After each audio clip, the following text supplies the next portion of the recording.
What is it that awakens you in the night, when the silence is heavy and your body lies still, but your mind gnaws like a restless animal? Is it fear of death, or is it the heavier fear that life itself has no weight, no permanence, no sanctuary? Every man and woman carries this burden in secret. Even those who smile in daylight, who labor for comfort, who chase after promises of tomorrow, they too feel the cold hand of futility pressing against their chest in the hours when no one watches. Existence itself is a wound. To be born is to be torn from nothingness into a condition of ceaseless striving. The infant's first cry is not joy, but hunger. And from that first breath, the chain is forged, desire after desire, reaching toward phantoms that dissolve the moment they are grasped. You have felt it. The thing longed for seems radiant until it is attained. Then, like dust in sunlight, it vanishes into boredom and a new hunger takes its place. This is the law of the will, insatiable, relentless, indifferent to your peace. The world tells you otherwise. It dresses this truth in illusions, that progress will bring fulfillment, that wealth will still the heart, that love will cure the gnawing emptiness. Yet observe the faces of those who possess all this. Their eyes are restless, their gestures brittle. The banquet is abundant, but the hunger persists. It is not lack of food, but the impossibility of satisfaction itself. Desire is a well without bottom. And what of pleasure? It is but the briefest reprieve, not positive joy, but a cessation of pain. The thirst is quenched, but only for a moment. Soon it returns, more demanding than before. Every delight is paid for with longing, every ecstasy with exhaustion. Like a loan taken from the future, pleasure leaves behind a dead fatigue, nausea, disenchantment. You know this truth when the music fades, when the lover's touch grows cold, when the feast is digested into waste. Pleasure does not endure, only the will endures, sharpening its claws anew. Yet, strangely, there is relief hidden in this cruel recognition. For when you see that nothing can fulfill you, you stop demanding that life provide what it cannot give. You recognize desire as the chain, not the key, and in that moment you are less deceived, not liberated in the sense the world proclaims, but loosened like a prisoner who no longer beats against the walls because he knows they will not move. There is a kind of peace in that resignation. Consider how time moves through you. The past slips away, leaving only fragments, and the future is never what it promises. Life is not lived in broad sweeps, but in the endless succession of small torments and small distractions. Each day repeats itself with minor variations, as though existence were mocking its own futility. You work, you rest, you eat, you desire, and the cycle returns. Even joy, when it comes, is a repetition, not a revelation. The most radiant love, the most intoxicating triumph, fades into the common rhythm of hunger and weariness. And still, you chase. You chase because you cannot do otherwise. The will is the engine beneath consciousness, pushing you forward, whether you wish it or not. You are not master of yourself. You are the puppet of a blind, striving that uses you as its instrument. You do not choose what you desire. Desire chooses you. And so, freedom is largely an illusion, for even when you refuse one thing, you only serve another. Here is the paradox. Existence itself is suffering, yet the urge to exist is the strongest force within you. You cling to life, even when it wounds you. You fear death, even as life drains you. The animal within trembles at extinction, though extinction is the only release. You hold the torch of being high, though it burns your hand with every flicker. If you look closely, you will see that every human face carries this same silent struggle. The mask may differ: pride, vanity, laughter, confidence, but beneath it is the same restless thirst. Some drown it in noise and distractions. Others cover it with work, with dreams, with intoxication. Yet no mask holds forever. In moments of solitude, the truth slips through, the hollowness, the weariness, the dread, and you recognize yourself in others, a shared affliction that unites all who live. The modern world makes the mask heavier, not lighter. It promises salvation through progress, through productivity, through endless consumption. But what is modernity if not the amplification of desire? You are told you may have everything and so you want everything, and thus you suffer more. Your devices, your comforts, your social idols, they multiply the possibilities of longing without ever touching its core. In the glow of a screen you find stimulation, not solace. In the pursuit of recognition, you find exposure, not intimacy. Progress does not heal, it merely accelerates the wheel of suffering. And yet, in this recognition lies another breath of release. For you see that the world's promises are hollow, not because of your failure, but because of their nature. The burden is not yours alone, it is the condition of existence. There is nothing wrong with you that is not wrong with all. The failure belongs to life itself. And so, instead of clinging to illusions, you may begin to let them fall away. Imagine standing at the shore of a dark sea, watching the waves rise and break. Each wave is a desire, a promise, a striving. They come endlessly, one after another, until the horizon is swallowed. You cannot still the sea, but you can cease mistaking the foam for treasure. You can stop chasing each wave as though it held salvation. You stand instead as witness, seeing the futility without demanding its cure. There are moments, brief and rare, when this detachment brings a strange calm. When the will loosens its grip, the world appears differently, not as a field of longing, but as a quiet play of appearances. The tree, the stone, the fading light on the horizon, they exist without striving, without suffering. And in beholding them, you taste a silence within yourself, a reprieve from the tyranny of desire. This is not happiness, but clarity, not fulfillment, but suspension. Even music offers this fleeting escape. When a symphony carries you beyond yourself, when a painting opens a window into stillness, you forget, if only for a moment, the burden of your own will. You are no longer a striving creature, but a pure witness to being. The relief is not that of triumph, but of absence, absence of self, absence of hunger. Yet the moment passes and the wheel resumes. And so life moves between hunger and boredom, desire and disappointment, striving and fatigue. There is no ultimate satisfaction, no final arrival. Even the greatest pleasures are shadows, fading as quickly as they appear. To know this is not despair, but honesty. It is the tearing away of veils. And once torn, the eyes no longer hunger for illusions. You have always known this in some corner of your being. That is why joy feels fragile, why triumph feels hollow, why silence feels heavy. The truth is simple, but unbearable to the will. Nothing lasts, nothing suffices, nothing completes. Yet, in that unbearable truth lies the only form of peace available to us, the peace of surrender, of ceasing to demand that life be otherwise. And perhaps this is what death offers. Not terror, not punishment, but the cessation of the endless chain. The great silence in which striving falls away. The return not to darkness, but to nothingness, and nothingness cannot suffer. It is the thought of the will that trembles, not the thought of the spirit. For the spirit has no hunger. Only the will demands continuation. So here you are, suspended between the hunger of life and the silence of death. Every day you live is a compromise with futility. And yet, within this compromise, there is the possibility of seeing clearly, to see without illusion, to endure without hope, to rest for a moment in the stillness between desires. That is not happiness, but it is truth. And truth, even when it wounds, is a gentler companion than illusion.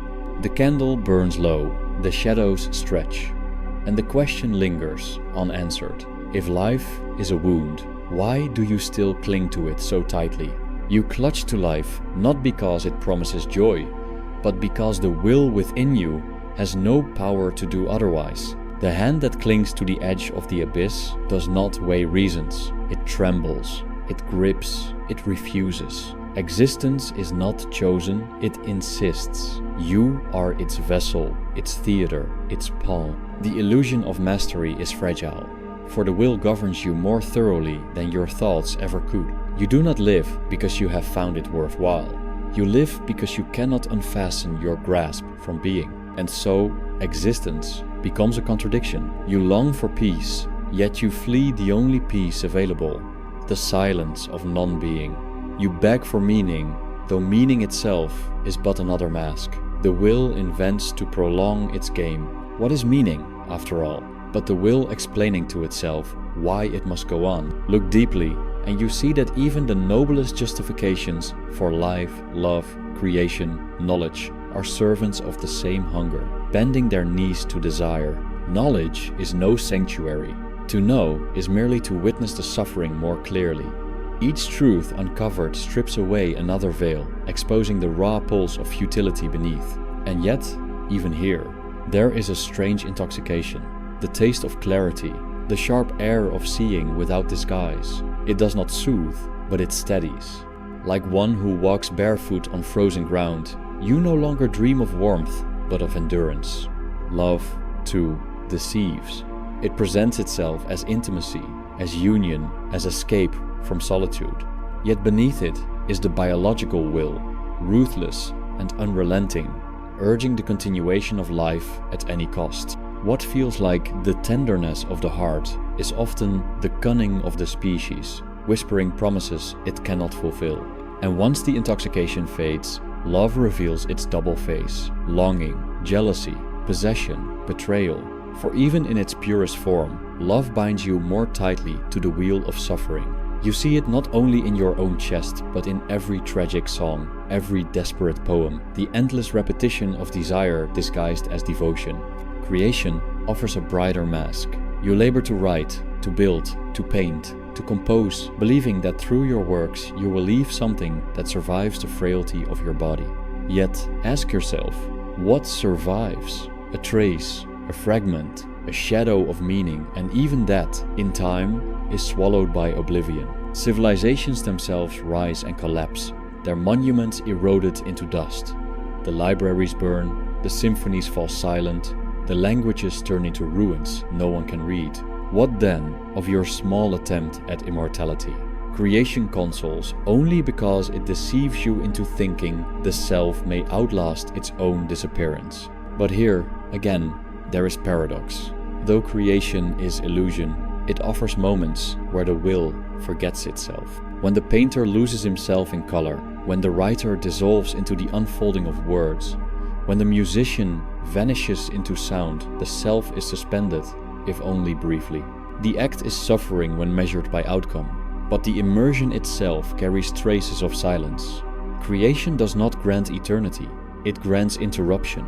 Perhaps that is why, despite its futility, the world clings to it. And what of death, that silent figure haunting every step? It is the one certainty, the horizon, none escape. You avoid its gaze, distracting yourself with projects, with chatter, with the petty urgencies of the day. Yet always it stands behind you, patient, unmoving. Death is not your enemy, though you tremble before it. It does not pursue you out of malice, but out of inevitability. You resist it because the will resists it, but resistance is only prolongation. The more you flee from the thought of death, the more it shadows your movements. But when you turn to face it, something shifts. Fear does not vanish, but it transforms. You see that death is not the great catastrophe the will imagines.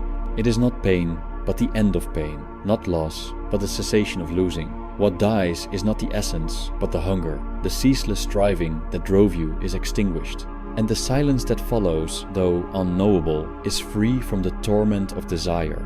The fear of death belongs only to the will. The peace of death belongs to what remains when the will ceases.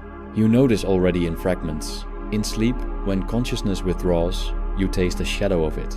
In moments of deep exhaustion, when desire falls quiet, you glimpse its tranquility. Death is sleep without awakening, exhaustion without return. If life is the storm, death is the shore where the waves no longer break. To recognize this does not make life easier, but it makes death less monstrous.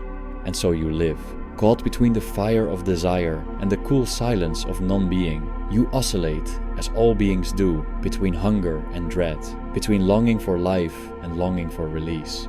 This is the rhythm of existence, the hidden drumbeat beneath every day. And though it exhausts you, though it torments you, it also clarifies you, for in seeing it clearly, you are no longer fooled by the bright masks the world parades before your eyes. It is in this clarity, stripped of promises, that a strange dignity arises. not the dignity of triumph, but the dignity of endurance. To carry the weight without illusion, to endure the futility without denial, this is not happiness, but it is a kind of truth. And truth, though it burns, leaves no aftertaste of regret. The night deepens. The candle flickers again, and the shadows lean closer. The silence that waits for you is not far. But for now, you breathe, you listen, you remain not because life fulfills you, but because it persists through you until it decides otherwise. Boredom is the other face of suffering. When desire drives you, you feel the lash of its urgency. When desire falls silent, you confront the void it leaves behind. You know this void well, the hours that stretch without urgency, the silence that feels heavier than sound. In boredom, the will does not rest. It glares at itself, stripped of its illusions. The mind claws for distraction because it cannot endure its own nakedness. And so, boredom is not relief from striving, but another form of torment, the torment of emptiness. Time is the accomplice of this suffering. Each moment drags forward, indifferent to whether you cling to it or resist it. In youth, time deceives you with the illusion of abundance. Days feel endless, the future vast. Yet, as the years accumulate, the same time begins to quicken, racing with a cruelty that mocks your earlier belief. The child waits impatiently for nightfall. The old man pleads for one more dawn. This is the paradox of time. Too slow when endured, too fast when remembered. Never steady, never merciful. And when you look back, what do you see? Not a continuous life, but fragments stitched together by memory. The years blur. Only certain wounds, certain longings remain sharp. The rest dissolves like smoke. Life is not a tapestry, but a scattering of ashes, and memory arranges them into patterns that comfort you with the illusion of coherence. You tell yourself a story, but the story is not life. It is only a shadow cast on the wall of the cave. In this recognition, there is a strange lightness. You see that the weight of time is not entirely yours to bear. Time devours all without preference. Empires, monuments, faces, names. You are not singled out for erasure. You share it with every being that has ever walked or will walk. The universality of decay is cold, but it frees you from imagining that your suffering is unique. It is the fabric of existence itself. You may have noticed how often you seek distraction, not because the present is unbearable, but because it is empty. The phone screen, the noise of conversation, the endless pursuit of novelty, all these are shields against the raw exposure of time's silence. And yet, when the distractions fade, the silence returns with doubled force.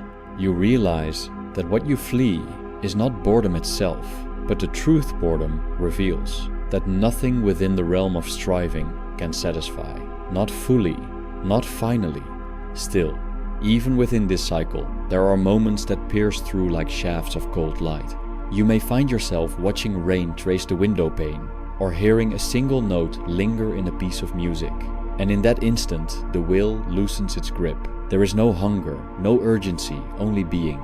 These moments are not triumphs, but reprieves, islands of stillness in the ocean of striving. They cannot be clutched, they pass like everything else, yet their passing is gentler than the fever of desire.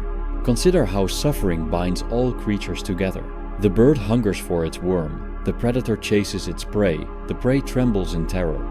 Even the smallest insect moves in restless pursuit, driven by the same blind impulse. Life feeds on life, endlessly, without moral weight or cosmic justice. To exist is to consume and to be consumed. There is no exception, no sanctuary from this cycle. You may try to shield yourself with comfort, but comfort itself is purchased at the cost of other lives, other labors, other sufferings. The fabric of existence is woven from blood and longing. This, too, offers a paradoxical release. For if suffering pervades all being, it is not your personal curse. It is not your fault, nor your failing. You need not carry the shame of it, as though you alone were broken. You suffer because to live is to suffer, and all who live are your companions in this condition. This knowledge does not erase the burden, but it shares it. And in sharing, the burden grows a little lighter, though it does not vanish. The night outside grows darker, the candle burns lower, and time continues its silent labor. You watch it, knowing that every flicker is another step toward the silence you resist and secretly long for. You do not know how many flames remain, nor how quickly they will vanish. And so, you sit within this tension, the will urging you forward, the truth whispering of futility, and the small, fleeting reprieves where both are suspended. You may believe that in others you will find refuge, that in the arms of love or the warmth of friendship, the gnawing will might be quieted. Yet this hope, like all others, conceals its own cruelty. For what is love, if not desire, magnified the will dressed in tenderness, demanding the beloved as though they were a remedy for the abyss? In their absence, you ache. In their presence, you fear losing them. Possession never satisfies, because the will invents new forms of longing, even in the embrace. Love becomes a chain with polished links, beautiful but binding nonetheless. Even the purest devotion bends under the weight of the will. Lovers speak of eternity, yet their union is often the tool of the species, ensuring the continuation of life beyond their own fleeting bodies. You may think you love for yourself, but often it is life itself using you, pulling you into its endless game. The tender words, the trembling hands, the vows whispered in secret beneath them pulses the blind instinct of survival, indifferent to your happiness. And when the intoxication wanes, the truth emerges. The beloved cannot save you from yourself. Friendship, though gentler, carries its own illusions. You lean on another, hoping that shared laughter or shared grief will lessen the burden of existence. For a time, it does. Yet every bond is threatened by change, by distance, by misunderstanding, by death. No face remains beside you forever. And even while together, the hidden solitude of your being persists. For no one can step fully into your suffering, nor you into theirs. Companionship touches the surface. Beneath it, each remains sealed within their own silence. Still, these bonds, fragile as they are, offer the brief reprieves that make life bearable. To see oneself, reflected in another's eyes, to share a silence that does not demand distraction, to feel, if only for a moment, less alone in the ceaseless storm. These are the small mercies scattered along the path. They do not cure, but they console, and consolation, even if temporary, is not without worth in a world where suffering is the rule. There is a paradox hidden here. You know that love will wound you, that friendship will fail you, that every bond is destined to end in loss, and yet you reach for them. You cannot do otherwise, for the will drives you toward connection as it drives you toward survival, even though it guarantees disappointment. You live in this tension, grasping what you know you will lose, binding yourself to those who will one day vanish. And perhaps this is why grief feels sharper than any other pain, because it exposes, without disguise, the truth that everything you cling to must slip away. But from this recognition, resignation begins to bloom. Not the resignation of despair, which collapses into nothingness, but the quiet acceptance that nothing can hold. To love without demanding salvation, to befriend without expecting permanence, to care without illusion. This is the sober tenderness that arises when you cease to deceive yourself. Bonds then become not remedies for suffering, but gentle pauses within it. You hold them, knowing they will pass. And precisely because they will pass, you do not clutch so tightly. And here, strangely, the heart feels lighter, for to demand eternity from what cannot last is to double your torment. But to let beings be as fragile as they are fleeting, imperfect, destined for loss, is to share in their condition without rebellion. You sit beside them in the storm, not as saviors of one another, but as companions who know the storm cannot be stopped. This, too, is a form of release. The candle burns lower still, and the night presses closer. The bonds you once mistook for salvation now stand in a different light, not as cures, but as passing warmth along the endless road. You see their limits, and in seeing their limits, you cherish them more quietly, without the fever of expectation. Striving is the current beneath every hour. You rise each morning with the weight of tasks upon your chest, though the tasks themselves dissolve into the same cycle you endured the day before. Work promises completion, but completion never comes. For every goal attained, another rises. The wheel does not pause, it turns endlessly, grinding down both the ambitious and the weary alike. You know this truth already, that satisfaction is brief, and the effort to reach it far outweighs the moment it affords. The exam passed, the project finished, the promotion earned, they shimmer for a day, perhaps a week, before dulling into the monotony of repetition. And soon, the hunger grows again. What felt like ascent is revealed as a circle, and you return to the beginning, wearier than before. Observe the lives around you. How many strive for wealth, piling one possession upon another, as though ownership could quiet the restlessness of the soul. Yet possessions only multiply the chains. To acquire is to guard is to fear is to suffer. The mansion is a prison more elaborate than the hovel. The hoard of gold weighs heavier than the empty hand, and still they labor on, imagining that just one more acquisition will finally suffice. Fame is no gentler. To be recognized, admired, celebrated, it appears luminous from afar, but those who achieve it discover its emptiness swiftly. For recognition is never enough. Each applause must be repeated, louder, more frequent, or else it fades. The crowd's memory is short, its devotion fickle. Yesterday's triumph becomes tomorrow's obscurity. And so, the famous live not in peace, but in fear of irrelevance. They are slaves to the same wheel, only gilded. Even knowledge, that noble pursuit, bears its own poison. Each truth uncovered leads not to rest, but to further questions. The more deeply you see into the structure of existence, the more its futility becomes undeniable. The wise do not suffer less, they suffer more consciously. Ignorance shelters the simple from certain torments, while knowledge strips away these veils, exposing the rawness beneath. You seek wisdom to escape suffering, yet wisdom reveals only that suffering is inescapable. And so, in every form, striving exhausts you. You press forward not because you believe the next step will save you, but because to stop feels impossible. The will drives you like a beast yoked to a plow through fields of hope, fields of failure, fields of repetition. You may stagger, you may pause, but the lash falls again, and again you move. Yet there is a strange relief hidden even here, for when you recognize the futility of striving, you are no longer so deceived by its promises. You begin to see the chase for what it is. A treadmill, not a road. And though you cannot step off entirely, you loosen your belief that the next achievement will bring deliverance. But you labor with less illusion. And in the cracks between striving, a space of quiet awareness sometimes opens. Consider boredom once more, that torment which seemed so unbearable. Perhaps it is not the enemy you thought, for in boredom, striving falters, the will grows restless, but the hands fall still. And in that stillness, however uncomfortable, lies the possibility of seeing clearly. You suffer not because you are idle, but because you cannot accept idleness. Yet if you lean into it, boredom strips away the veil, revealing the naked truth, that the world has nothing new to give you, nothing final, nothing absolute.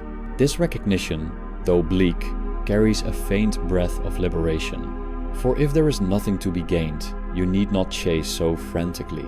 If every road returns to the same beginning, you need not rush along it with such desperation. You may walk slower, you may even pause, not in hope of escape, but in resignation to what is.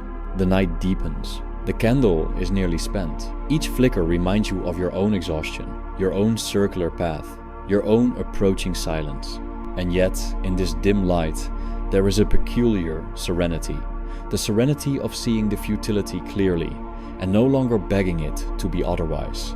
There are moments when the wheel slows, not because it has stopped, but because your gaze shifts. A shaft of light rests across a table, illuminating the dust that drifts unseen in the air. A bird settles on a branch, indifferent to the burden of your thoughts. The wind carries the scent of earth after rain. In these moments, the will loosens its claws, and for a breath you are not striving, not demanding, not fleeing, you are only seeing. This is not happiness. It is not the fulfillment the world advertises. It is simply the suspension of hunger, a reprieve from the endless gnawing, a silence that arrives uninvited, delicate, fleeting. And though it cannot last, it does not need to, for even a brief interval of stillness reveals that you are not only the will, you are also the witness, capable of standing apart, if only for an instant, from the storm within. When you notice this, you do not clutch at it. For the moment you clutch, the will returns. You allow it to pass, as all things pass. And in passing, it leaves behind a faint trace, not of satisfaction, but of sobriety. The knowledge that even amid the endless torment of striving, there are intervals where the wheel grows quiet and the self dissolves into something wider than desire. The candle gutters, its flame bending low. Soon it will vanish, as you too will vanish, as all things vanish. But in this final flicker, you see both the cruelty and the calm, existence as a wound, yet existence also as a shadow play, fleeting and fragile. To watch it without grasping is perhaps the closest you may come to peace. The flame goes out, the room is silent, and in that silence a question remains, echoing without answer. Was it the striving that defined you, or the few moments when you ceased to strive?